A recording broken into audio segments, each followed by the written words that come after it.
ഇന്ത്യയിലെത്തിയ Messi ഏറെ സന്തോഷത്തിലായിരുന്നു.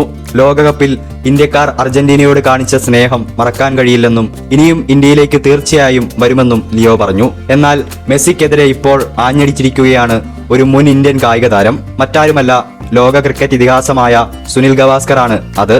മെസ്സിയെ രൂക്ഷമായ ഭാഷയിൽ വിമർശിച്ചിരിക്കുകയാണ് അദ്ദേഹം.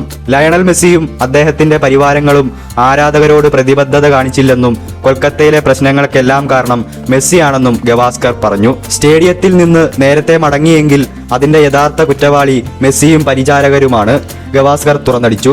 സുനിലിന്റെ ഈ പ്രസ്താവന ലോക കായിക രംഗത്തെ തന്നെ പിടിച്ചുലയ്ക്കുന്നതാണ്.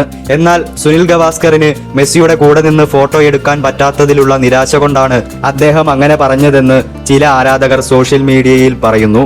എന്നാൽ അതല്ല സത്യമെന്നും ബോളിവുഡ് താരങ്ങൾക്ക് മെസ്സിയുടെ മുൻപിൽ വെച്ച് കിട്ടിയ പൊന്നാട കിട്ടാത്തതുകൊണ്ടുള്ള അസൂയ ആണ് കാരണമെന്നും മറ്റു ചിലർ. 50 ഓവറിൽ 18 റൺസ് നോട്ട് ഔട്ട് മെസ്സിക്ക് പോലും തകർക്കാൻ പറ്റാത്ത റെക്കോർഡാണെന്നും അതുകൊണ്ട് ഗവാസ്കർ പറയുന്നത് കാര്യമാക്കണമെന്നും ഫേസ്ബുക്കിൽ കമന്റുകൾ വരുന്നു. എന്തായാലും മെസ്സിയെ കുറ്റവാളി എന്ന് വിളിച്ച് ആക്ഷേപിച്ച ഇതിഹാസം സുനിൽ ഗവാസ്കറിന്റെ വിമർശനങ്ങൾ മെസ്സിയെ ബാധിക്കുമോ എന്ന് കായിക ലോകം ഉറ്റുനോക്കുന്നു.